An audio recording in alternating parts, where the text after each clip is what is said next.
Hello everyone, this session I focus on inclusion in classrooms for children with disabilities. In this presentation, I will be going over the summary of inclusion, history and policies, my advocacy plan, and my call to action. To begin with my presentation, I would like to start with a quote. Inclusive education is a dynamic, ever-evolving approach that requires ongoing reflection and continuous enhancement. That was by Dr. Dennis Monk and Thomas Dempsey. Now on to my summary of inclusion from my research this session. Inclusion has been a practice in the United States since the 1960s. It allows young children with disabilities access to high-quality early childhood programs that provide individualized and appropriate support so children can fully participate alongside their peers without disabilities, meet high expectations, and achieve their full potential. The history and policies of inclusion.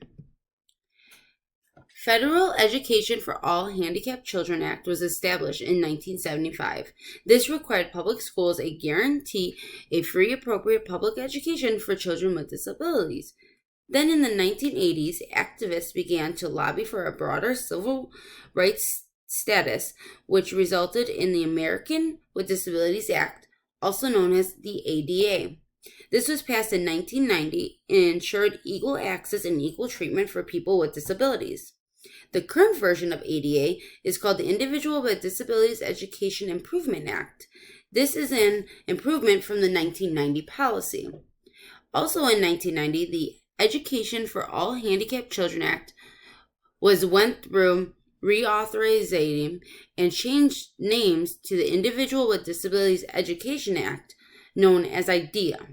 In 2004, it was last reauthorized.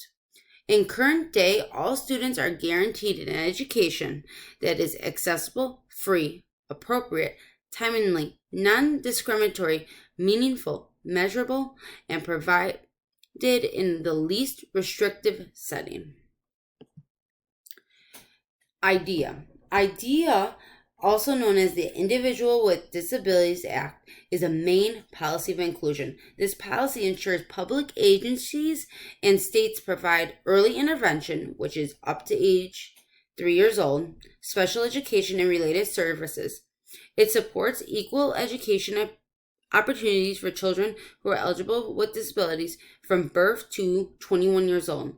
There are two parts of this policy. Part B is special education and related services are to be in the least restrictive learning environment as determined by the individual's education program, IEP team, and placement team based on an individual child's unique strengths. Part C requirements are placed that appropriate early intervention services are made available to all. Infants and toddlers with disabilities must be provided services within their natural environment. My advocacy plan. My advocacy plan was providing training for teachers on inclusion. My advocacy plan is to provide training on inclusion for teachers I work with at my current center. To accomplish this, I would first speak to my director and plan a time when this can be done. Next, I would like to present the information I gathered from my research in a PowerPoint like this one. Within my presentation, I would provide an explanation of inclusion, why it is important to know, and how it can be accomplished in an early childhood setting. I believe it is important for educators to understand inclusion so every student can reach their full potential. This is my reasoning behind my plan, and I hope to accomplish it in the near future. My call to action. Inclusion is an important topic to understand. IDEA serves 6.4 million children ages 3 to 21 years old in the United States in 2012-2013 school year. During the 2022-2023 school year, the number increased to 7.5 million. However, not all children are diagnosed, so this is why understanding inclusion is even more important. By understanding the different policies and learning ways to incorporate inclusion inside the classroom, all students are positively benefited. Every teacher should have some background knowledge on inclusion so their students can be successful. There is a variety of information online from a simple search, and I ask you to do just that.